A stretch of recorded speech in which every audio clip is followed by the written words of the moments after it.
guys know, okay, husband aku adalah player bola. But sekarang dia dah gantung boot lah. Disebabkan dia trauma sebabkan tak bayar gaji. Before this, dia main JDT and then dia dah habis kontrak. Lepas tu, dia ikut kawan dia main Kelantan FA. Kenapa aku cakap bola ni sampah? Bola sepak akan jadi sampah kalau ada segelintir negeri-negeri yang tak bayar gaji mereka.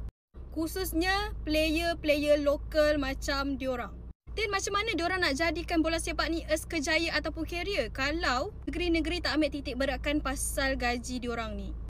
Sudah hampir setahun je guys, Kelantan FA masih lagi senyap dan tak ada jawapan tentang gaji diorang. Okay, satu tim sekarang ni masih lagi tertanya-tanya kat mana gaji diorang ataupun hak diorang.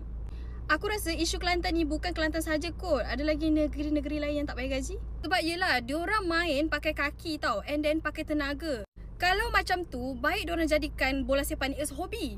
Daripada kecil membesar sebagai bola sepak, okay. Daripada dekat AMD, Muqtadari sampai ke JDT. Okay, korang pun tahu kan, JDT memang tak ada masalah. Selangor pun memang tak ada masalah sebab sultan diorang memang sangat titik beratkan pasal hal ni, kes ni, okay.